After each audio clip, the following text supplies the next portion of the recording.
Olá pessoal, para mais uma aula de Estradas 2. Hoje a gente vai falar sobre caracterização dos materiais. Bom, para caracterizar os materiais, a gente precisa, tem especificações de acordo com a importância da camada, né? Então a gente vai ter sondagem do subleito, que seriam os primeiros ensaios, né, os básicos. Depois a gente tem a especificação do reforço do subleito, então quais são as características mínimas, né, para que aquele material se comporte como reforço do subleito. Depois especificações da subbase, depois especificações da base. Bom, então vamos lá. O primeiro são as sondagens. Quando eu vou fazer um pavimento, né, eu preciso identificar os meus materiais que estão servindo de fundação, que é o subleito, né? Então, a caracterização desses materiais de subleito e materiais das camadas são importantíssimas para a tomada de decisão. Então, por exemplo, eu tenho um subleito que é ruim. O que eu vou fazer com esse subleito, né? Eu vou trocar, eu vou aumentar a espessura da subbase, eu vou colocar um reforço. O que eu vou fazer? Então, a caracterização desses materiais vai me nortear na tomada de decisões. Beleza. E o primeiro ensaio que eu faço é o ensaio de sondagem do subleito. E aí, essa sondagem, né, ela precisa ser feita inspeções expedidas em campo. Então, eu vou a campo e vou marcar o eixo da minha pista, né, e nos bordos. Então, eu vou fazer sondagens. E esse espaçamento máximo entre os furos das minhas sondagens é de 100 a 200 metros. Então, a cada 100 ou 200 metros na minha estrada, eu vou executar um furo de sondagem. Então, aqui na imagem tem um rapaz ali, né, que está fazendo um furo para estudo do subleito. Então, ele está, né, fazendo um buraco. E aí, a profundidade desse furo, ele é de 0,6 a 1 metro, né, com relação ao grade. O que é o grade? É o meu pavimento acabado. Então, vamos supor, né, o meu grade está colado no terreno natural, ou seja, ele está exatamente seguindo o terreno natural, que seria o caso dessa foto aqui, né? Já é uma pista existente, então provavelmente o grade vai ser nessa camada aqui, que seria o meu terreno natural. E aí esse cara, ele está cavando o buraco, então vai ser de 0,6 a 1 metro de profundidade, né? Então, ele retira essa camada que está compactada, ou se for num lugar que ainda não tem a rua, né, retira aquela camada orgânica e coleta esse material aqui de baixo. Beleza. E aí, esses furos, eles podem ter profundidades maiores, né? Por exemplo, para a gente verificar onde é que está o lençol freático. Então, faz uma escavação para verificar, né, geralmente atrado, para verificar qual que é a profundidade desse lençol freático. Bom, e uma outra coisa a respeito da sondagem do subleito quando o grade está colado com o meu terreno natural, ok, beleza. Mas e quando eu tenho seções de corte e aterro, como é que eu vou fazer essa sondagem, né? Então aqui eu representei um grade, né, para quem nunca viu, ele é representado assim. Aqui no eixo X eu tenho as estacas, né, que vai mostrar a distância, né? Então as estacas, elas sempre são representadas de 20 em 20 metros pela normativa brasileira.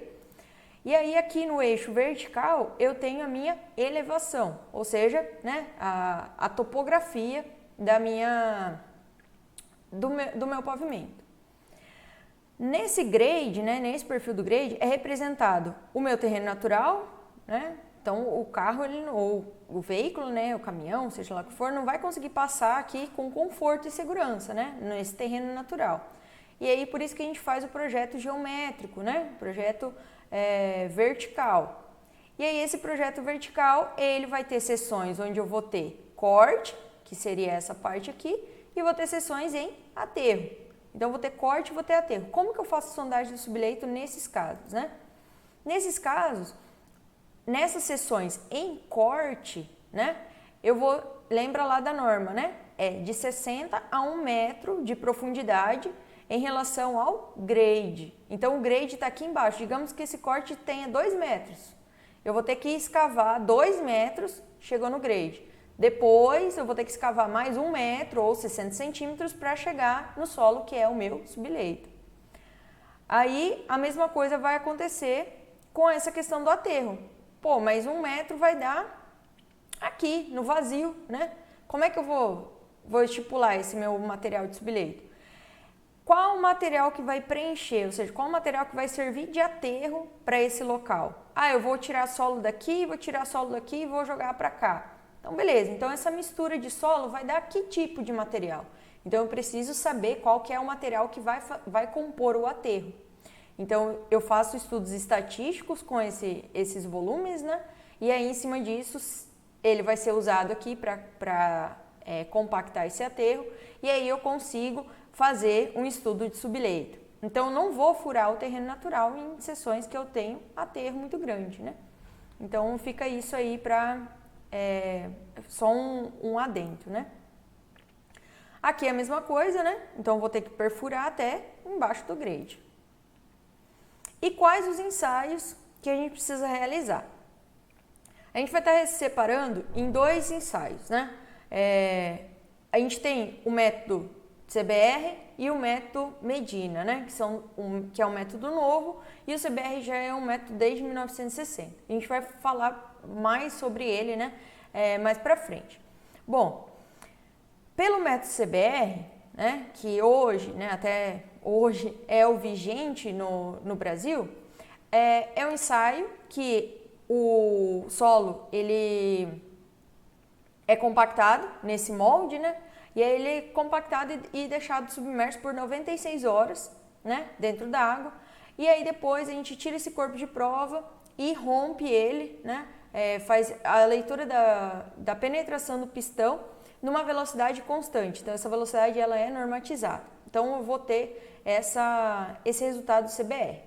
O que é o CBR, né, ou Índice de Suporte Califórnia? Esse valor de CBR ele é sempre dado em porcentagem e nada mais é do que uma porcentagem, né, relacionada a uma brita padronizada. Então eles padronizaram uma brita e falaram, essa aqui vai ser resistência 100. E aí todo e qualquer material é comparado em porcentagem, né, com essa brita. Então, por exemplo, se eu tiver um material mais resistente que essa brita padrão, eu vou ter materiais com CBR maior que 100. Agora, se eu tiver um material que tem essa resistência, né? Essa penetração, na verdade, do pistão menor do que a brita padronizada, eu vou ter um CBR menor que 100%. Então, foi estipulado isso e vem sendo usado. Então, a gente vai falar um pouquinho mais do CBR mais para frente, quando a gente estiver falando sobre, especificamente sobre os dimensionamentos. Beleza, o que eu quero que vocês vejam, né?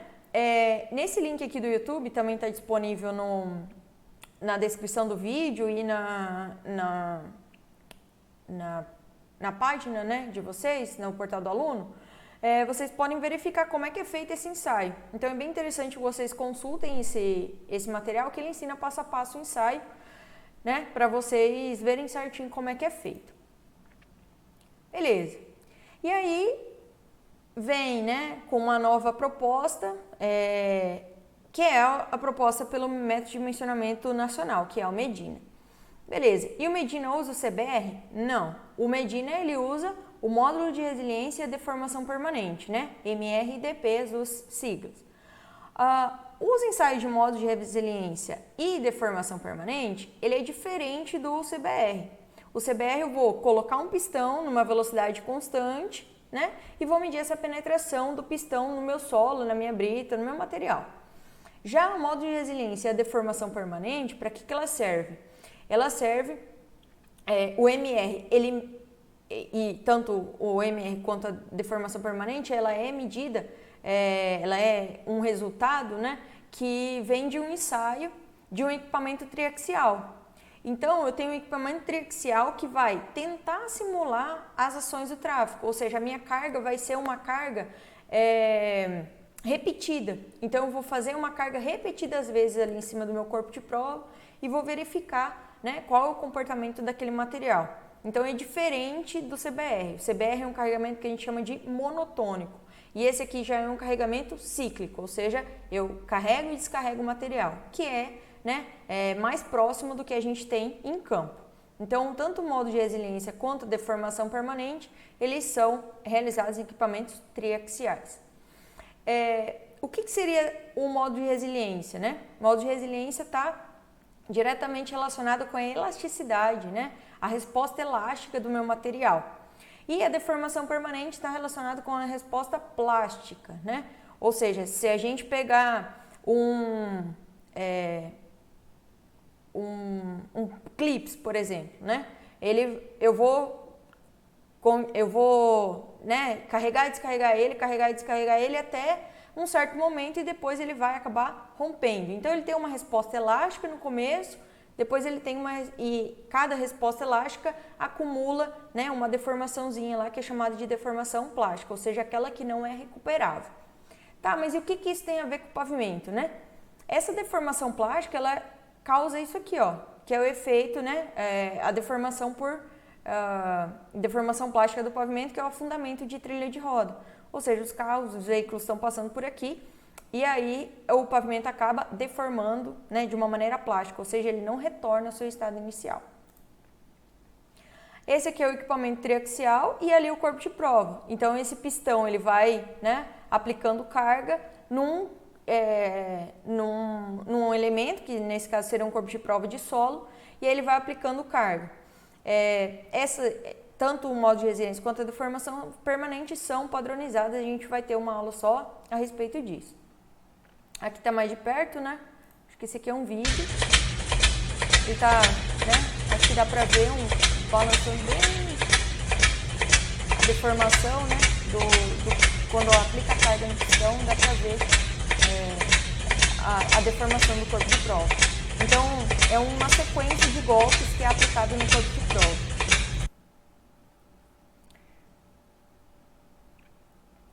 Beleza. E aí, o que eu tenho de característica, né? Beleza, eu tenho o resultado do CBR e tenho o resultado de MR e deformação permanente, por exemplo. O que isso vai me dizer se o solo é bom, se o solo é ruim, né? Então, primeiro, com relação à norma do CBR, a norma antiga. O que eu tenho, né?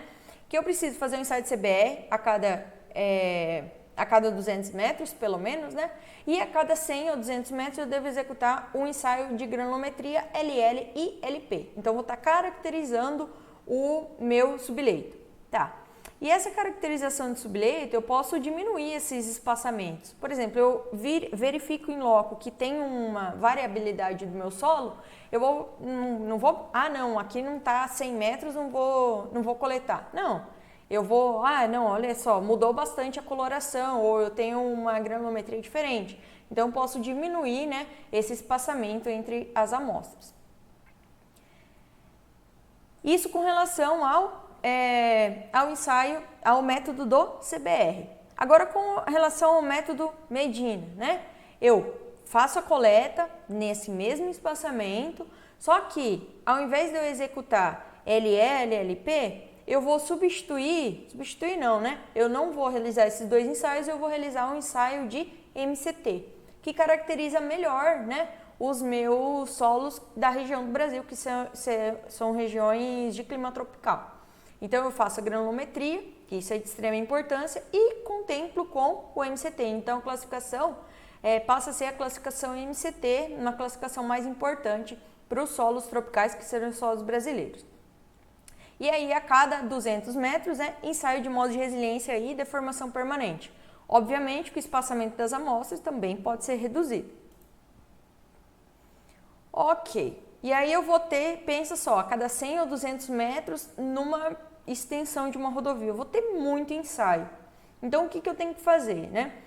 Eu vou fazer um plano de amostragem, isso para o método CBR. Eu faço um plano de amostragem onde, né, vou calcular média, desvio padrão e tudo mais, onde N é o meu número de amostras, X é o valor individual de cada amostra, X barra é a média aritmética, né? O delta é desvio padrão, sigma é o meu desvio padrão.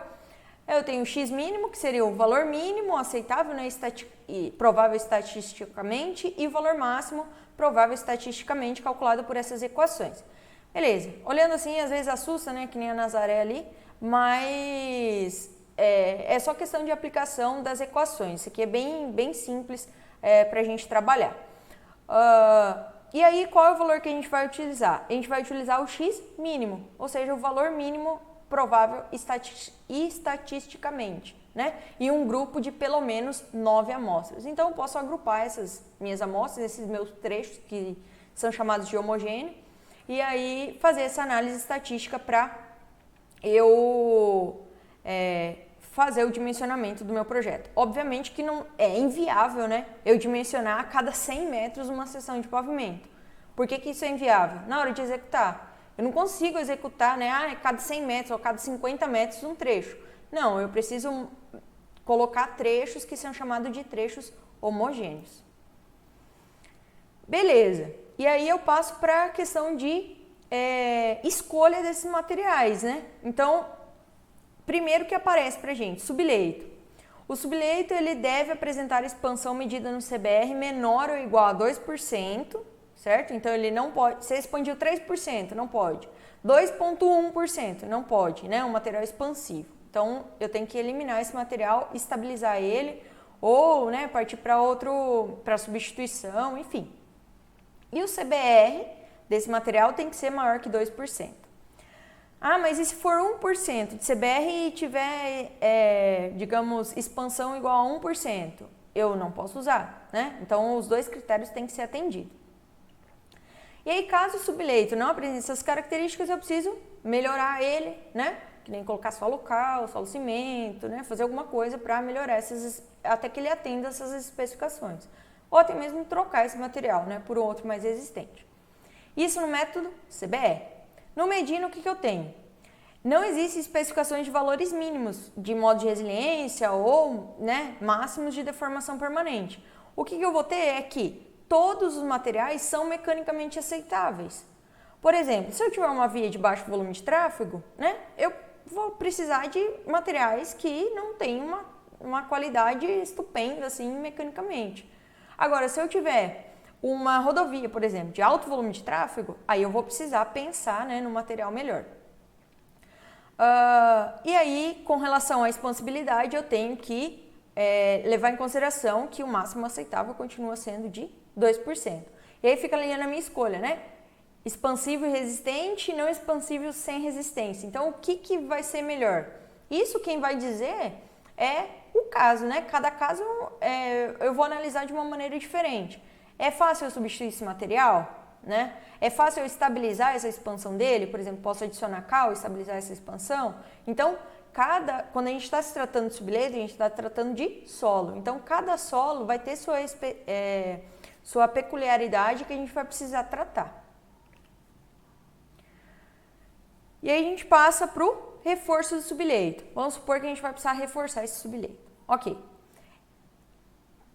Com relação ao CBR, né? Método CBR, eu preciso apresentar a expansão medida no CBR menor ou igual a 1% e CBR maior que o subleito. Então, meu subleito tem 3%, né? Meu reforço subleito, obviamente, se ele vai reforçar, né? Então, eu preciso ter um CBR maior, que seria 4%, 5%, 9%, 10% e por aí vai. E no método Medina, tem que apresentar características melhores que o subleito, senão não se chamaria reforço, né? E expansão máxima também de 1%. Aí a gente passa para a próxima camada, que seria a subbase. A subbase, no método CBR, a gente precisa apresentar a expansão medida do CBR menor ou igual a 1% e CBR maior que 20% e o índice de grupo igual a 0. Então, quem não lembra aí do índice de grupo, né? Eu vou deixar um slide para vocês recordarem como é que calcula o índice de grupo. E no método Medina, devem apresentar características mecânicas satisfatórias para exercer uma função de subbase e expansão máxima de 1%. Então, vocês vão analisando que, conforme eu vou chegando mais próximo da superfície, ou seja, mais próximo do meu revestimento, os meus critérios eles vão ficando mais rigorosos, né? Então, eu quero que vocês levem em consideração, lembrem-se, né, desse valorzinho aqui, ó, CBR de 20%, porque a gente vai usar ele lá no dimensionamento. Então, guardem esse número, né, 20% é o mínimo para subbase. E para a base? Bom, para a base já estou mais próximo ainda do meu revestimento, né? Minha última camada. Deve apresentar expansão medida no CBR menor ou igual a 0,5%, né? E CBR maior que 80, além de índice de grupo igual a 0. O limite de liquidez tem que ser menor que 25% e o índice de plasticidade menor que 6%. Beleza, então eu tenho essas características aqui para o meu material de base. Ah, mas meu material não se enquadrou nesse daqui, eu vou ter que fazer alguma coisa para que ele se enquadre, certo? E quando o meu número N, né, esse número N está relacionado com o tráfego, a gente vai aprender como que calcula ele. Se esse meu número N for menor ou igual a 5 vezes 10 à sexta, né, passagens desse eixo padrão, eu posso utilizar um CBR maior que 60%. No método Medina, eu não tenho né, características fixas, mecânicas, eu tenho que ter, obviamente, né, características mecânicas satisfatórias para que aquele material exerça a camada de base e a expansão máxima de 0,5%. Então, toda essa questão de índice de grupo, limite de liquidez e plasticidade a gente não utiliza no Medina e nem o CBR, né? Bom, pessoal, eram essas as características, né, de especificação dos materiais e até a próxima.